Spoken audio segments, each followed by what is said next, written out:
Magandang gabi po sa inyo. Ako po si Gardo.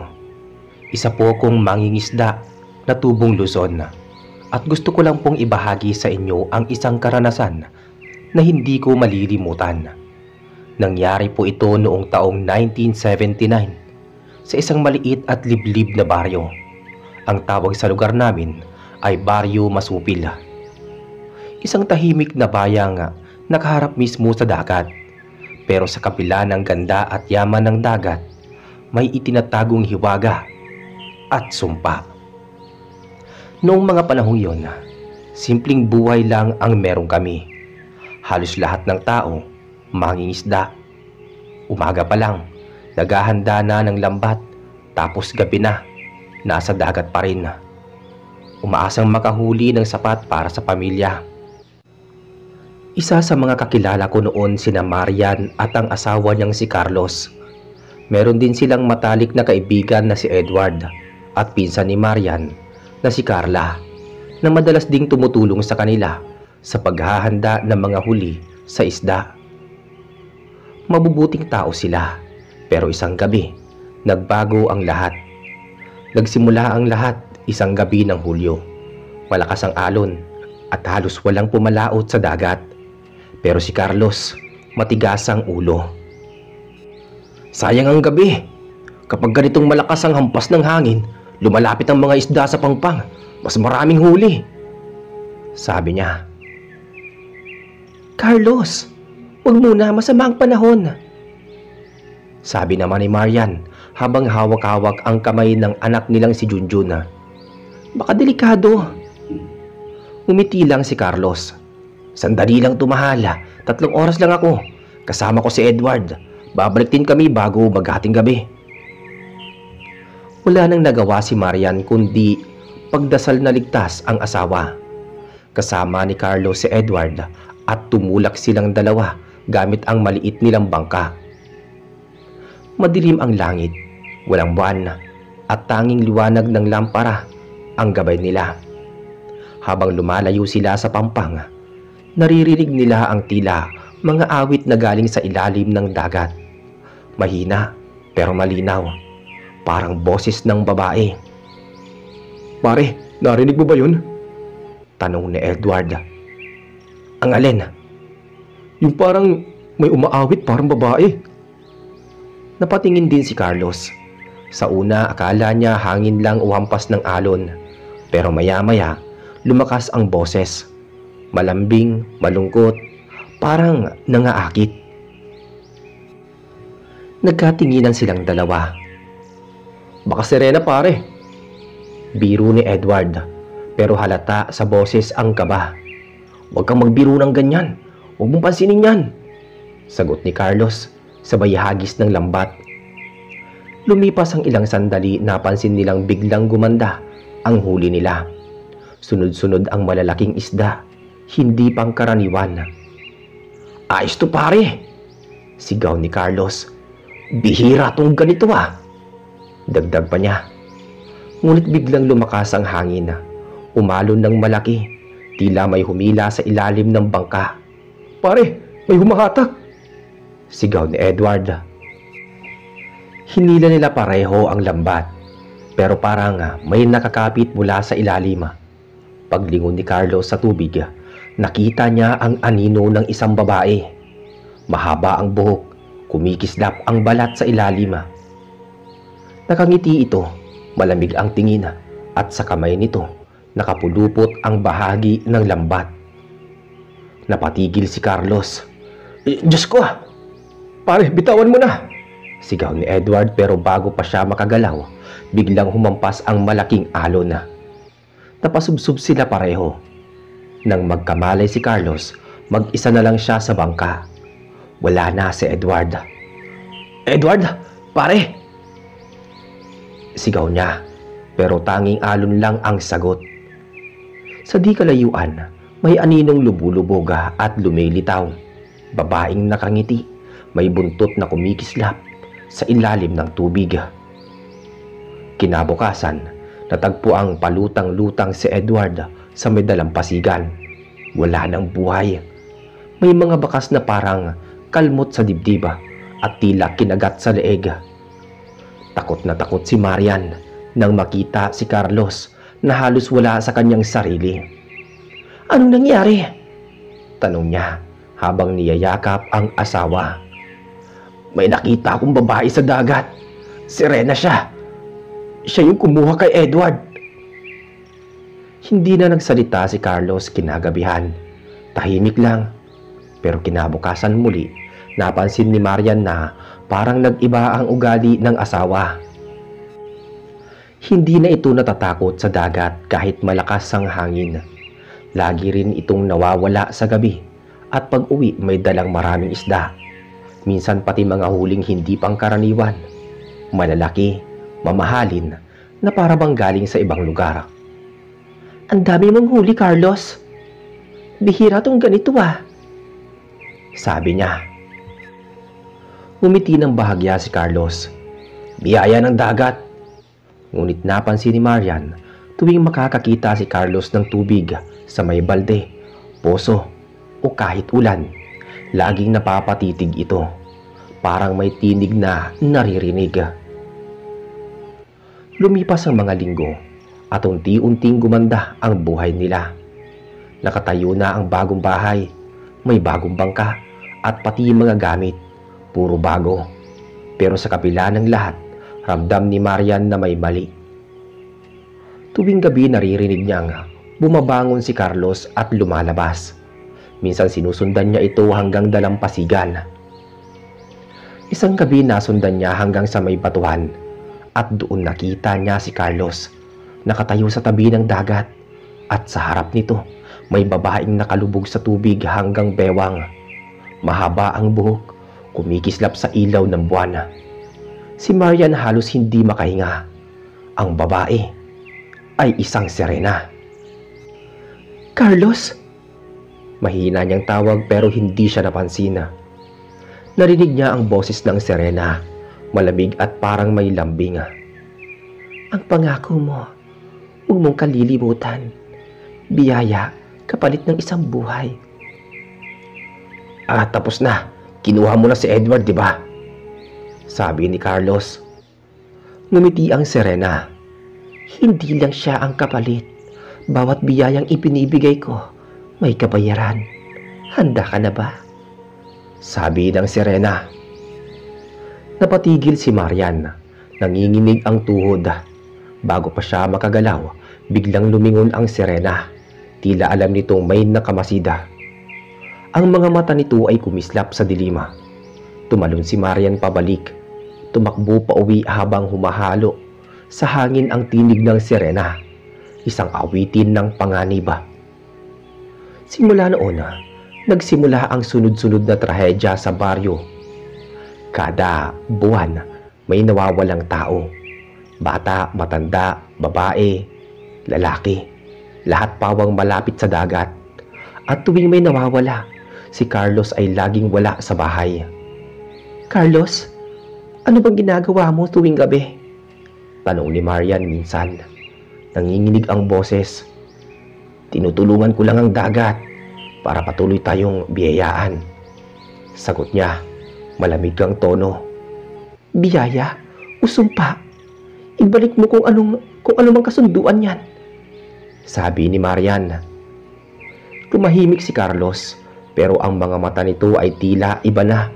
Paputla, malamig, parang wala ng kaluluwa. Habang lumalalim ang gabi, naramdaman ni Marian ang kakaibang lamig sa paligid. Dumating si Carla at si Gardo. Dala ang lampara. "Marian, narinig naming may nangyaring kakaiba sa Pampang. May bangkay na naman daw." Tumakbo silang tatlo. Pagdating nila, nakita nila ang katawan ng isang batang babae. Nakahandusay sa buhanginan. May mga bakas ng kalmot sa dibdib at leeg. Sa tabi nito, may mga bakas ng paa. "Kay Kuya Carlos ba to?" bulong ni Carla. "Hindi to maganda," dagdag pa niya. "Hindi na siyang dating siya. May humahawak sa kanya," sabi naman ni Marian. Pagkatapos naming makita ang bangkay ng batang babae sa Pampang, Halos hindi makapagsalita si Marian. Nakaupo siya sa buhangin, yakap-yakap ang sarili. Nanginginig sa takot si Carla naman, umiiyak, habang pinupunasan ng panyo ang dugo sa noo ng bata. Ako si Gardo. Hindi ko alam kung ano ang mararamdaman ko noon. Parang bumigat ang hangin sa paligid. Tahimik ang dagat pero ramdam mo nga, may buhay ito. Parang nakamasid. Lumapit si Marian sa katawan ng bata. Anak ng kapitbahay namin si Lisa. Kagabi lang, naglalaro dito malapit sa dalampasigan. Diyos ko. Nilapitan ko si Marian. Kailangan natin tawagin ang mga tanod. Hindi na to normal, Marian. Hindi lang to basta nangyayari. May kapalit bawat biyayang galing sa sirena. Alam ko na ngayon. Sabi niya habang nakatingin sa dagat. Pagbalik namin sa baryo, halos lahat ng tao nagkagulo. Si Kapitan Tomas ang pumunta mismo sa pampang. Lahat nagdadasal pero halata ang takot sa mukha nila. May ilan nang nagbabalak lumipat ng ibang baryo. Gardo, baka may kinalaman si Kuya Carlos dito. Narinig mo rin ba kanina? Di ba? Yung mga bakas ng paa, pareho sa tsinelas niya. Sabi ni Carla habang naglalakad kami pa uwi. Alam kong mahirap paniwalaan, pero kung totoo ngang may kasunduan siya sa Serena, baka hindi na siyang dating Carlos. Pagdating namin sa bahay nila Marian, madilim ang paligid. Tahimik pero sa loob ng bahay, may aninong gumagalaw. Maingat namin binuksan ang pinto. Nakita namin si Carlos. Nakaupo sa gilid ng papag. Nakatingin sa dingding, basang-basa ang damit niya. At sa paanan niya, may nakakalat na mga alon ng buhangin at mga butil ng asina. Carlos, saan ka galing? Mahina ang boses ni Maria na nagtanong. Tumingin si Carlos pero parang walang nakikita. May dinala akong huli. Tignan niyo sa labas. Lumabas kami ni Carla. Nasa gilid ng bahay, may malaking lambat. Puno ng isda. Hindi galing dito tong mga isdang to Wala namang ganitong uri sa dagat natin. Sabi ko. Narinig namin si Marian mula sa loob.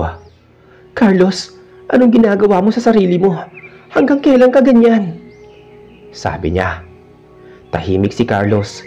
Biglang tumayo, tumingin sa kanya. Ginagawa ko to para sa atin. Para hindi na tayo maghirap. Gusto mo nang maginhawang buhay, di ba? Eto na yun. Pero may kabayaran. Buhay ng mga tao kapalit ng yaman mo. Sigaw ni Marian. Hindi ko pinipili kung sino. Basta may kukunin siya. Kailangan niyang may kapalit. Hindi ko kayang labagin yon. Sabi din ni Carlos. Tumulo ang luha ni Marian. Wala kang kaluluwa, Carlos. Umalis siya sa bahay. Humahagulgol. Sinundan siya ni Carla. Naiwan akong nakatayo sa may pintuan. Nakatingin kay Carlos na parang wala nang saysay ang buhay. Umupo siya sa papag. Kinuha ang isa sa mga isda at dahan-dahang nilagay sa timba. Habang ginagawa niya yon, nakita ko sa braso niya may bakas na parang kaliskis. Kumikinang sa ilaw ng lampara. Hindi ko na kinaya. Lumabas ako ng bahay. Kinabukasan, nagdesisyon si Kapitan Tomas na magpatawag ng pagpupulong sa barangay hall. Nandoon halos lahat ng taga-baryo. Lahat takot. Lahat may kanya-kanyang kwento. May mga nakaririnig daw ng awit sa gabi. May nakita daw na liwanag sa gitna ng dagat at may mga asong umiiyak tuwing hating gabi. Tumayo si Marian sa gitna ng pagpupulong. Hindi ko alam kung maniniwala kayo pero may sirena sa dagat natin. Si Carlos ang asawa ko. May kasunduan sa kanya. Sabi ni Marian. Nagbulungan ang mga tao. Tumayo si Mang Eli, matandang mangingisda. Hindi ako nagtataka. Noon pa, may naririnig na akong kwento tungkol sa sirenang yan. Biyaya daw ng dagat pero may hinihinging buhay. Pag tinanggihan mo, ikaw ang kukunin. Paano natin siya mapapatigil? Tanong ni Carla. May isang paraan. Kailangan putulin ang kasunduan, pero delikado yon. Dapat harapin mismo ng tao may kasunduan ang Serena at bitawan ang pangako niya. Sagot ni Mang Eli. Paano kung ayaw niya? Tanong ni Marian. Pag ayaw, pareho silang mamamatay. Tahimik ang lahat. Kinagabihan, hindi mapakali si Marian. Gusto niyang matapos ang lahat kahit ikapahamak pa niya. Nagpasya siyang pumunta kay Carlos sa may dalampasigan. Sumama ko pati si Carla. Pagdating namin, nakaupo si Carlos sa bato. Nakatingin sa dagat. Malamig ang hangin noon. Walang buwan. Pero sa gitna ng karimlan, may kumikislap na liwanag sa tubig. Parang katawan ng babae. Carlos, tapusin mo na to! Sigaw ni Marian. Ngumiti si Carlos. Hindi ko na kaya, Marian. Hindi ko na siya kayang labanan. Kailangan ko siya. Lumitaw ang Serena. Dahan-dahang umahon sa dagat. Maganda pero nakakatakot. Mahaba ang buhok. Kumikislap sa asin ng tubig. Ang mga mata niya kulay asul na parang yelo. Carlos, sumama ka na sa akin. Walang gutom, walang hirap sa ilalim ng dagat. Sabi ng Serena. Hindi, wala kang karapatang kunin siya. Sigaw ni Marian. Ngumiti ang Serena. Bakit? Siya mismo ang pumayag. Siya ang tumawag sa akin nang gabing halos mamatay siya sa gitna ng alon. Ako ang nagligtas sa kanya at ito ang kabayaran. Sabi ng Serena. Hindi mo siya iniligtas. Niloko mo siya. Biglang tumama ang hangin. Umalon ng malakas. Tila galit ang dagat. Lumapit ang Serena kay Carlos. Hinawakan ang kamay nito. Halika na, Carlos. Babalik tayo sa ilalim. Doon mo makikita ang tunay na biyaya. Umiyak si Marian. Carlos, pakiusap. Piliin mo kami. Piliin mo ako. Nakatingin si Carlos sa kanya. Mahal kita, Marian. Pero huli na ang lahat. Hinila siya ng Serena. Tumalon sila sa tubig. Sumigaw si Marian at tumakbo palapit. Pero hinila ko siya. Wag, baka ikaw naman ang kunin. Sumigaw siya ng malakas pero nilamon na ng alon ang boses niya. Kinabukasan, hindi na nakita si Carlos. May mga nagsasabing nakita nila ang bangkay nito sa ilalim ng batuhan. Pero nang sumisid si Mang Eli at kasama niya, wala silang nakita. Tanging mga kaliskis at bakas ng dugo lang. Lumipas ang mga araw. Tahimik na muli ang dagat pero walang gustong pumalaot. Natakot ang lahat hanggang isang gabi. Habang nasa bahay kami ni Marian, narinig namin ang awit. Mahina pero malinaw. Parang tinig ng babae mula sa malayo. Yung tinig ng Serena. Hahanapin niya ako. Sabi ni Marian. Nakatingin sa bintana. Kailangan nating umalis dito. Pumunta tayo sa bayan. Sa kapatid mo. Umiling siya. Hindi ako aalis hanggat hindi ko alam kung nasaan si Carlos. Sabi ni Marian. Pagkalipas ng 3 gabi, bumalik kami ni Carla sa dalampasigan para hanapin si Marian. Ayon kay Mang Eli, hindi na raw ito umuwi mula ng gabi ng bagyo. Nag-alala kami. Nasa tabi ng dagat ang bahay nila. Madilim at tahimik. Pumasok kami sa loob. Walang tao. Pero sa ibabaw ng mesa, may nakita kami. Nakalagay doon na nakasulat, huwag daw kami mag-alala. Susundan niya daw ang kanyang asawa at kailangan niyang tapusin ang sumpa. Tumakbo kami palabas. Pumunta kami sa pampang. Sa may bato nakita namin nakahubad ang tsinelas ni Marian. Sa buhanginan, may bakas ng paa papunta sa tubig. Pero sa bandang dulo, naglaho ang mga yapak. Diyos ko, baka kinuha na rin siya, sabi ni Carla. Ilang saglit lang, may umalon mula sa dagat. Malakas parang may sumisisid. Sa ibabaw naman ng tubig, sandaling lumitaw ang dalawang anino. Isang babae at lalaki. Magkayakap bago tuluyang naglaho sa ilalim. Mula noon, walang nakakita kina Carlos at Marian. Pero gabi-gabi, sa baryo, may naririnig pa ring awit mula sa dagat. At tuwing may umaawit, siguradong kinabukasan, may mababalitang nawawala. Sabi ng mga matatanda, biyaya raw ng dagat yun. Pero alam namin hindi na biyaya yun. Sumpa na. Lumipas ang ilang linggo matapos mawala si Marian at Carlos. Tahimik ang baryo, pero ang takot ng mga tao lalo lang tumindi. Wala nang gustong pumalahot sa dagat. Ang mga bangka iniwan sa buhanginan. Ang mga lambat pinatuyo sa bakuran at hindi na ginamit. Tuwing dapit hapon, lahat ng tao nagkukulong sa bahay. Ang mga bata hindi na pinapayagang maglaro sa tabing dagat. Ako naman, halos gabi-gabi hindi makatulog, lalo kapag bumubuhos ang ulan at humahampas ang hangin mula sa laot. Kasi sa gitna ng kulog, naririnig ko pa rin ang awit. Yung tinig ng babae, parang si Marian. Minsan hindi, minsan malambing, minsan galit. Minsan tinatawag ang pangalan ko. Isang gabi, habang umuulan ng mahina, kumatok si Carla sa pintuan ng bahay ko. Gardo, tulungan mo ko. May naririnig akong boses mula sa dagat. Binuksan ko kagad ang pinto. Basa siya ng ulan. Anong boses? Boses ni Ate Marian.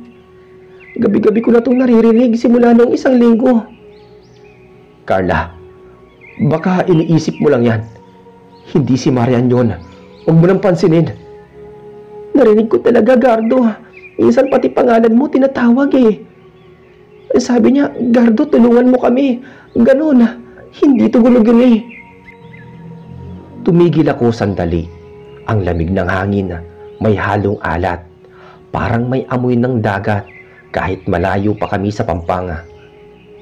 Kung ganon, puntahan natin ngayon, sabi ko. Ngayon? Gabi na, delikado. Gulat niyang sagot. Mas delikado kung maghihintay pa tayo. Baka kailangan talaga nila ng tulong. Dagdag ko pa. Lumabas kami ni Carla. Dala namin ng gaserang lampara at ang lumang rosaryo ni Mang Eli. Habang naglalakad kami papunta sa dalampasigan, lumalakas ang hampas ng alon. Ang hangin, malamig at mabigat. Sa malayo kumikislap ang kidlat. At sandaling sumilip ang dagat na parang naglalaro ang mga anino sa ibabaw. Paglapit namin sa Pampang, tumigil kami pareho. May liwanag sa may gitna ng tubig. Parang apoy na sumasayaw sa ibabaw ng alon. Gardo, yun yung sinasabi ko. Lagi yung lumilitaw kapag naririnig ko ang boses ni ate. Tumingin ako sa kanya. Handa ka na ba? Tumango siya. Dahan-dahan kaming lumapit. Pagsapit namin sa may bato kung saan huling nakita sina Carlos at Marian, narinig naming muli ang boses. Mahina pero malinaw. Gardo, Carla. Pareho kaming napatigil nang marinig yun. Ang boses galing mismo sa ilalim ng dagat. Lumingon si Carla sa akin. Lumapit pa siya. Halos abutin ng tubig ang mga paa niya. Ate Marian, ikaw ba yan? Hindi ako aalis kung nariyan ka. Magpakita ka, sabi ni Carla. Sumunod na saglit, may malakas na hampas ng alon. Natumba si Carla. Muntik nang matangay pero nahawakan ko siya kaagad. Carla, huwag kang lalapit. Biglang may lumitaw sa tubig. Anino ng babae. Mahaba ang buhok. Kumikislap sa ilaw ng kidlat. Pero nang makita ko ng malinaw, hindi na yun si Marian. Ang balat niya maputla, halos kulay abo. At sa mata niya, may kumikislap na asula. Ang kalahati ng katawan niya, parang isda. Sa kamay niya may hawak na lambat na parang ginto. "Serena!" bulong ko. Ngumiti ito. "Bumalik kayo. Naghihintay siya sa ilalim," sabi ng Serena, sabay turo sa ilalim ng dagat. "Carla, takbo!" Sigaw ko, pero bago siya makagalaw, umikot ang tubig sa paligid namin. Parang may umiikot na pwersa mula sa ilalim. Hinila ko siya papalayo. Halos madulas kami sa mga bato, pero nakatakbo rin pabalik sa may buhanginan. Paglingon ko, wala na ang Serena. Tahimik na uli ang dagat. Parang walang nangyari. Pero sa lupa, naiwan ang lambat.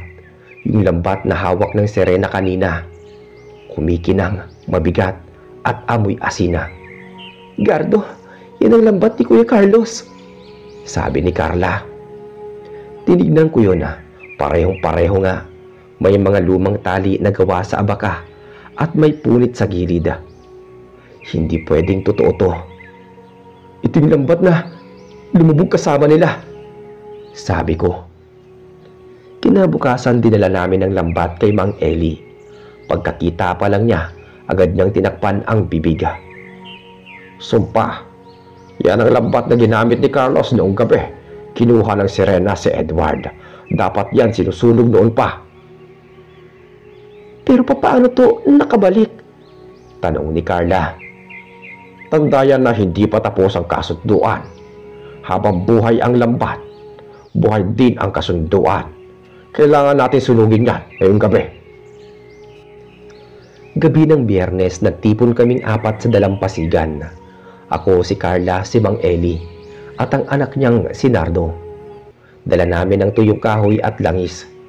Sa gitna ng bilog, inilagay namin ang lambat. Sa paligid, nagsindi kami ng kandila at nagdasala. Habang sinusunog namin ang lambat, may naririnig kaming alingaw-ngaw mula sa dagat. Isang awitin na pamilyar. Boses ng babae, galit at malungkot. Biglang lumakas ang hangin at ang apoy nagliyab ng mas mataas. "Tuloy lang kayo sa dasal," sigaw ni Mang Eli. Niyakap ni Carla ang rosaryo. "Ate, kung nandiriyan ka, patawarin mo kami." Sumabog ang apoy. Nasilaw kami. Nang tumigil ang hangin, abo na ang natira. Tahimik ang paligid. Akala namin tapos na, pero sa gitna ng abo, naiwan ang isang maliit na perlas na kumikislap. Kinuha ko yun, pero biglang uminit sa palad ko. Napasigaw ako sa sakit, at pagtingin ko, may bakas ng kaliskis sa balat ng kamay ko. Sandali lang bago naglaho. "Anong ibig sabihin nito?" tanong ni Carla. Tandayan na hindi pa rin tapos ang sumpa. Ang Serena hindi basta-basta pumipitaw," sagot ni Mang Eli. Kinabukasan, nagising ako sa kaluskos sa labas. Pagsilip ko, si Carla yon, nakatingin sa dagat. "Hindi ako makatulog. Nararamdaman kong malapit siya." "Kung sino man yan, huwag mo nang pansinin," sabi ko sa kanya.